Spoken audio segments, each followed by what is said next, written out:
And the Oscar goes to Christopher Nolan, Oppenheimer.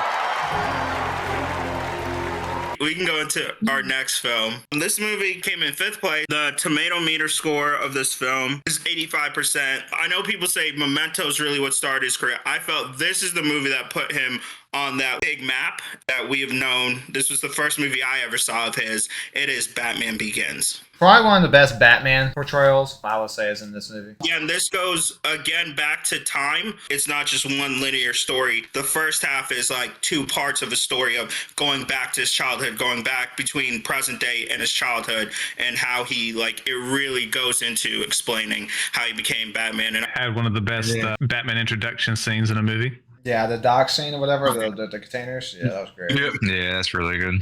I quote that all the time, and people always miss it. It really sets up the corruption of showing you how deep it runs, the mob's control, so showing you really how deep and gone Gotham really is before Batman shows up. I did like the process of him getting all of his Batman equipment, because, you know, it was a trial and error process. Like, with the mask, he easily bashed it in with the bat. It's like, oh, that's not going to work. And then we get Lucius Fox. First time we seen Lucius Fox in the film. Yeah, live action. And, of course, perfect casting. Yeah. I couldn't really see anyone else playing him. I think also Liam Neeson as Henry Deckard or Ra's al Ghul was really good. Kind of like from the beginning, just that voice he has is just really brings it apart. Then you got Cillian Murphy as Scarecrow, which I know he was in 28 Days Later, but I feel like this was also his another breakout role for him.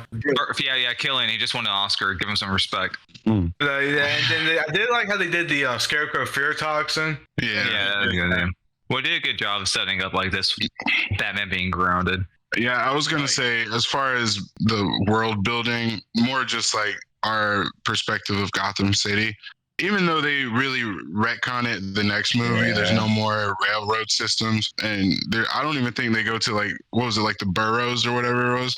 That doesn't even seem like a thing in Dark Knight, but I thought it was a good starter for the world building of Gotham. We're gonna go into our 4th place film. This one is a 77% tomato meter score, 92% audience score. This film is quite a movie, atmospheric, obsessive, almost satanic is what Roger Ebert said about it. And actually, this is a movie, someone's number 1 is about to be knocked out. Coming in 4th place, Hugh Jackman versus Christian Bale, The Prestige. This is number 4. Are y'all stupid? Yeah. What?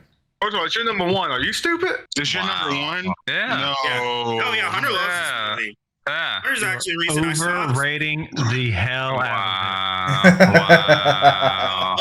Hunter, just to let you know, Max did vote at the lowest at 7. 7? 7? Are you kidding me? 7. It's better than Dunkirk, better than Oppenheimer, better than... No. Yes. I can't be much better. I have it at 6. So Wow. I have it at 6 as well. Well, not saying it's a bad film. I'm just saying it's really good because it's I actually love the film. 4. It's a top 4 movie for me of his. Wow. I'm done talking to you. All right. Wow. Hey, Look, you don't see us taking offense. Yes, it's better than Oppenheimer. No. It's not. No. It's not. No, it's not. You guys are prisoner of the moments. No. Look, I did like where he took 2 dueling magicians going against each other. I really liked what he did. The movie was really good. And the twist? Come on. I was like, what I loved is a twist when it's revealed that he's killing him. This is him. He's actually creating a clone. Well, not just him, and also Christian Bale's character is as a brother. Yeah. As a twin brother. Yeah. Honestly, when you rewatch the movie, all the hints they tell you. I know, there's some. They beat you over the head with it when you rewatch it. Like, oh yeah. What about his brother? Yeah. Exactly. Yeah. Michael The first Caine 3 minutes. literally says it to you. He must have a twin. He kept saying it over and over. It's You're a like, double. nah, it's He not uses that. double. Yeah. Like it's obvious. His wife says, like, some days you love me, some days you don't. All right, that's when they're trading places. That's how committed this man was to the act. That's how committed he was. You don't mean it today. Well, I love you. No, you don't mean it today. Talk about the ultimate revenge. You have a man spend his entire fortune, go to, what was it, Utah or Colorado in America to meet with Tesla, the renowned scientist who, most people say invented, well, not most people, some people say invented the light bulb, and then Edison stole it. I was talking about he had discovered it, but Edison stole it, is what I'm saying. Like that theory. But like the same motif could be said for the two magicians here. But for me, it was like just the fact that he got the ultimate revenge. And Christian Bale throughout the whole movie was so committed like to the character, and the way Christopher Nolan shot it, you can't really tell that Borden or the twin, the other dude playing the dude with the makeup and the hair and stuff, that guy. You couldn't really tell that was him. Like throughout none of the film does like that give you hints, even though like you could. Anyways, I'm getting off track. I love the film. I'm sorry I don't have higher. All that was, you're a liar. You're a liar. You did not think that Borden guy. Yeah, not on the first watch. Yeah, or they read the book. Now I will say I do also like the scene where Hugh Jackman's character is asking him what knot he tied. He's like, I don't know. I mean, like we've watched it, like, that's the other brother. No, the commitment to get part of your finger chopped off so you can match your brother's shot off finger. I mean, I'm sorry, guys. I'm not committing to that bit with y'all. And yet you had this movie solo. It's a good movie. Shame on all y'all. What got me was how none of them could really have happiness. They dedicated their lives to their craft, and every time they got close to a woman, it just ended up going very poorly. The wife died in the tank. The other wife hanged herself, and then but then there's the symbolism. There's the symbolism between the two characters, because that's how Christian Bale's character, or one of the brothers at least, ends up, being hanged to death on trial. Now, can you imagine you're like a police officer and you saw Borden get hanged, and then you walking down the street, you see him again, like, wait, didn't we just kill you? See, I didn't understand that the first time I watched it, because I came into the very end of the movie, so I missed everything else. And I'm like, wait, so did he not die? And I actually thought that it was a documentary or something about the Houdini, the Great Houdini. I didn't realize that this was a cinematic piece by Christopher Nolan. So it took me watching it again by myself to put the pieces together. And I was like, oh wow. But yeah, no, for me, absolutely outstanding. The movie showed that Borden is a better magician of the two. Because if he spot the guy who was faking that he was old with the fishbowl trick, and Andrew is more the showman. Yeah, showman. Exactly. He's the showman, and he's the more technical magician. Yeah. But it also showed how far rivalry goes, because the whole thing was about them one-upping each other and going, how far would you go to one-up, and how far are you willing to go to be better than the other guy? Killing you a clone night in, night out. That sounds traumatic. I won. Well, it could have been him. But you don't know who you're killing. He didn't know where he will be, whether he be in the tank or where he will be out in the crowd. Which that's a daring thing, because again, I'm like, wait, I don't know if it's me. I don't know if I'm that. Yeah, I'm not taking that risk. I'm not taking that risk. I was just giving up on the trick. I do like how it was marketed to a lot of people. When I first heard about it, I was told specifically it is Batman versus Wolverine. I mean, they're not lying. I just find it crazy. He took the time in between writing Dark Knight and came out with this masterpiece, because it really is a good film. I agree with you, Hunter. It shouldn't be number one, but it's definitely up there. It's really good. Yeah, it's amazing. All right, we're going to go into our number 3.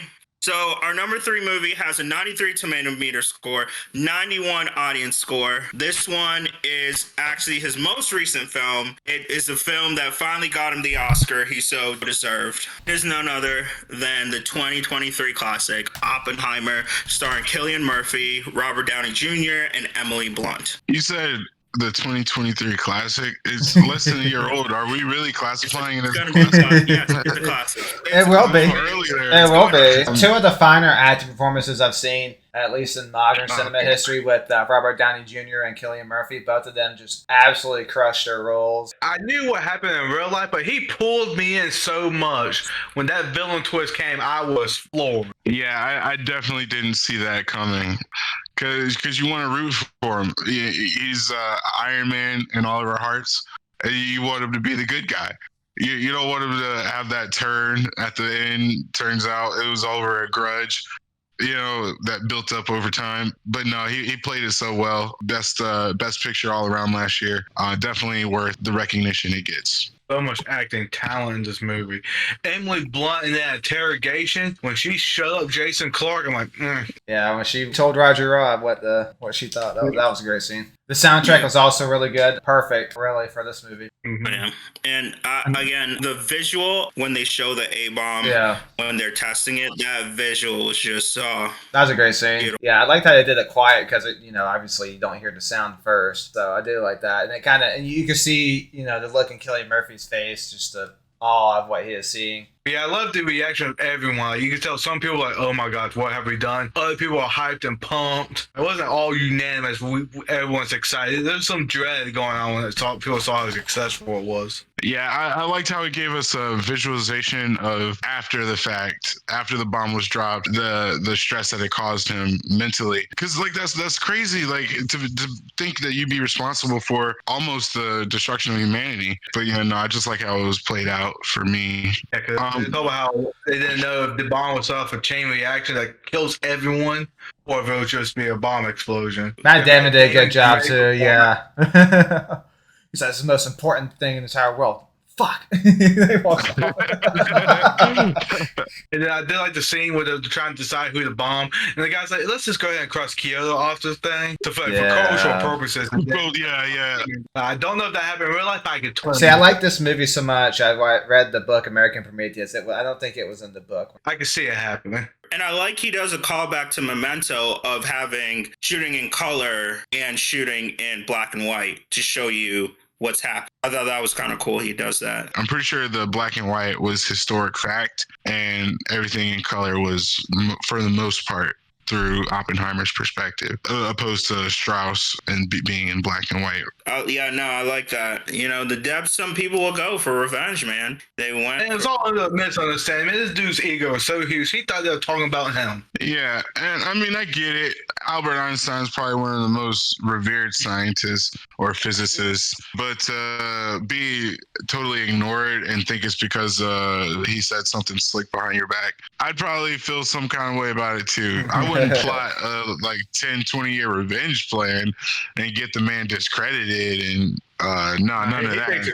You're like, man, you would just be like, man, F Oppenheimer, man. Who likes him? But there's other stuff they did that caused them to be at odds with each other, but he did. He won, essentially. Yeah, he did. Yeah, he ruined Oppenheimer. And I also like the scene after Jane Tallow committed suicide, or did she? When Oppenheimer's trying to crawl in the ball crying. Kitty's like, you don't get to have the affair and cry about it. So you don't commit the sin, and it's like you don't get to commit the sin. That was really good. I know we talked about it in our review, but Emily Blunt's performance really was underrated. I don't think got the respect. She didn't win the Oscar, though, right? She didn't win. No, the holdovers, Ava. That's right. I cannot. I can't. Yeah. We have reviewed this film as well. And I have a great feeling what number 2 is. We go into number 2. It came in with 2.5 points, 87% tomato meter score, 91% audience score. This movie was written by one critic as this movie is an intriguing, frustrating film, but ultimately satisfying. This is starring Leonardo DiCaprio, Joseph Gordon-Levitt, Tom Hardy, Elliot Page, formerly known as Ellen Page. It is Inception. Bro, I will say this movie ruined movie trailers for at least a decade because every single one had to do that. Yeah, it was good. And little trivia about this movie: this is actually a movie Christopher Nolan wrote long ago, but he didn't want to direct it. He didn't want it to be his first film. He wanted to get some experience before he did this movie because I think he said he wrote it in college or high school, but he wanted to get experience filmmaking before he did this. I wonder who he had cast or his dream cast to play. Right? That wasn't. Now, again, for people that says Nolan can't do fight scenes, that hallway fight scene. The fight scenes are good here. Yeah, this was great. Oh my god, that's amazing. And this is most people's introduction to Tom Hardy. Yeah, I'd probably say it's one of the best fight scenes seen in cinema. because I can't. Just the way it's done, like I really can't think of. I mean, like, come on, you have a whole rotating hallway. I know. You rotated a room. They're fighting on the ceiling, and it's done perfectly. And then, like, did you see how they filmed it? It was nuts how they got it. Oh yeah. Practical effects win every time. That's why Nolan's so good. Practical effects. Even in like Interstellar, he didn't even bother CGI corn when they drove over. He drove. They had them drive over real effing corn stalks because he likes practical effects. And then they sold the corn, Jerry, to make money. Yeah. And just the concept of going to different dream layers. Probably gave us the best take on dreams, or probably the most relevant take on dreams in a film since Nightmare on Elm Street. This is a different, interesting take. Like, it's not a typical heist movie. Instead, they're trying to plant an idea, whereas they're trying to take something out. So it was really just done overall well. Gave us some different aspects that we've never really seen on camera before, at least for me. Like dreaming within a dream, like that's wild. Like, what? Like, come on, that's wild. Fellas, is the top still spinning? Where is It kind of toppled a little bit. It was shaking. Now, have you heard the alternate theory? Because that technically was not his totem that he used. That is He true. always said, That is "Don't true. use someone else's The totem." wedding ring, right, was his totem. Yeah. So the topple doesn't even really matter. 'Cause that's not his totem. That was his wife's totem. So, all right, good luck, Josh. All right, Gosh, Josh. no. But that's also an No. interesting thing. So now while we watch, I look for the wedding ring. They did say never share your totem because that's how people can know. And also, one of the things, this was a theory actually brought to somebody, that this was also a comment on filmmaking, that each character was supposed to represent a different part of filmmaking. Dom was supposed to represent the director. Joseph Gordon-Levitt's character was supposed to represent the producer. I want to say Elliot Page was supposed to represent the cinematographer or something. And you could see like parts where Dom and Arthur were arguing how like directors and producers battle clash heads while making a film. It was a commentary on that too. Mac, I think you alluded to it earlier. You said Interstellar was the second best music. I'm thinking you thinking Inception is the best music. That would be correct. That would be correct. It was so good. I have to agree with you. Yeah, that's an accurate assessment. The song in here, I believe, is called "Time." Huh, who could have guessed with Christopher Nolan? But that's a great piece. It is. And then what they used the non je ne regrette rien, whatever. I'm not French, okay? Yeah. But you know what I'm saying. They used that song and then they switched the tones to slow it down and make it deeper in some parts for the lower levels of the dream. Like, it was just so done good. I loved it. I don't know if it's the same with y'all, but if I'm dreaming, if I'm driving in my sleep, I am the worst driver in my Yeah, dreams. I can never drive. I can never fight. I can never run away from something. And I know that sounds like a cliche because I'm a little heavy, but Yeah. No, that's another There's one. actually a thing about that. There's actually a whole thing about like your brain, the different parts of your brain. That's why you can't fight or run and stuff. One of my favorite parts about the film is how it's not more about the inception that's going on or that's supposed to be going on. It's more about Leonardo's character actually dealing with his trauma and that guilt that he's been holding on to for all these years. It comes to plague him throughout the entire movie, like small little ticks. And they go through them one by one in his little elevator before they get on the plane. Each one of those comes back to haunt him throughout the entire Inception. So I liked how they kept it going, but how in the end, it wasn't more about Cillian Murphy's character dissolving the company and Saito getting what he wants, but it's more about Dom accepting that he is the one who caused his wife's death, but he's able to move past it and forgive himself of that guilt and go home and see his children, because that's what really matters to him. He just wants to see his kids. Pretty sure I saw it multiple times in theaters, which is rare for me. Yeah, I saw it a few times. All right, we're also going to review that movie in June or July. We're supposed to do a review of Inception. Excellent. Perfect. All right. Number one was either voted number one or two by everybody. It's the one movie. It wins again because it recently won Best Batman Film. So it's also going to win the award for Best Nolan Film, 94% tomato meter score and audience score. When we talk about masterpieces, this is his masterpiece and has yet to be outdone. This one changed the game and the layout for comic book movies. I felt like Batman Begins was introduced, this is the one that really put him on the map of like, this is one of the best directors. It is The Dark Knight. Shocking. Mind blown. This was number one. I cannot believe it. Now, we saw the midnight premiere of this movie. I would say top 5 opening scene of all time in the movie. Top 5 opening scene of all time. Top 5.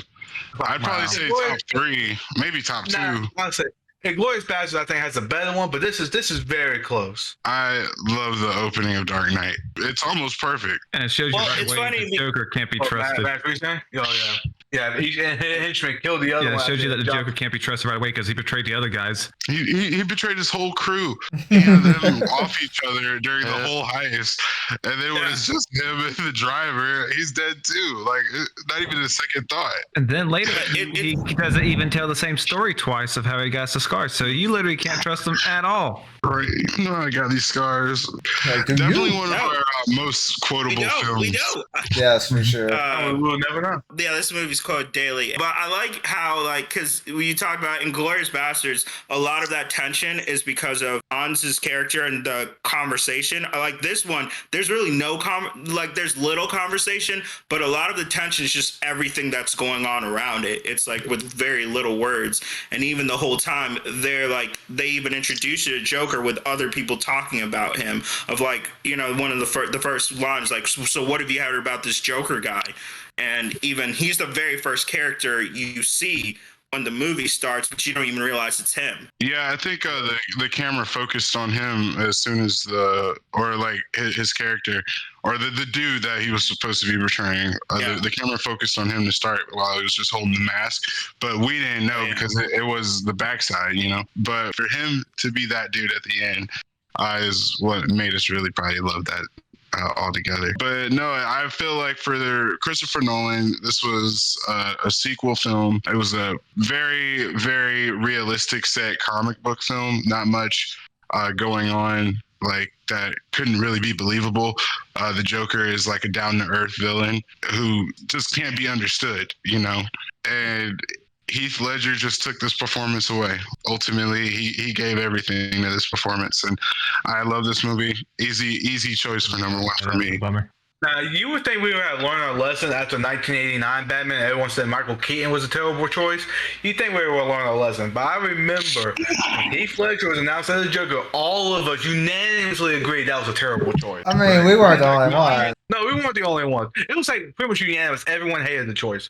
Then that first trailer comes out, and I was like, all right, I think No one was like, let me cut, guys. Just wait. Yeah. And then you watch that performance in the movie, like this is in the GOAT conversation of acting performances. Because I remember people didn't think anyone could top Nicholson's Joker. Heath Ledger went out and did it. Boy, were they wrong. He surpassed it by such a wide margin. Jack Nicholson is one of the greatest actors of all time. I've never left a movie thinking I've just watched one of the greatest movies ever.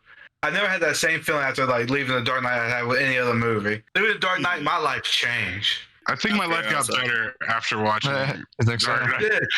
I turned things around. Josh rates his life pre-Dark Knight, post-Dark Knight. The city deserves a better class of criminal, okay? Are you going to give it to him? I'm going to give it to him. Yeah. Heath Ledger Joker taught me a very important life lesson. If you're good at something, never do it for free. Never do it for free. Very true. I think also this one was interesting just because we did the midnight premiere. I remember like I stayed up for like a couple hours after it. Oh, like, yeah. We watched just digested like, did I just watch that? Just witness greatness. It was so good. I think all of us watched the next day. I think you had different day, but we all watched it the next day. I think I saw it 3 or 4 times the first week. We saw it. Yeah, we saw it like 3 or 4 times. Yeah, so that's our list. Did you agree with our list? Did you not agree? Was there a movie that you thought we ranked too high or too low? Let us know in the comments below. Please go ahead and like, share, comment, subscribe, all that good stuff. We appreciate you all for watching and enjoying our takes on this film. Again, my name's Legacy. Max. Bobby. And Hunter. And Big Josh. All right. Love you. May the discussions begin. See you all.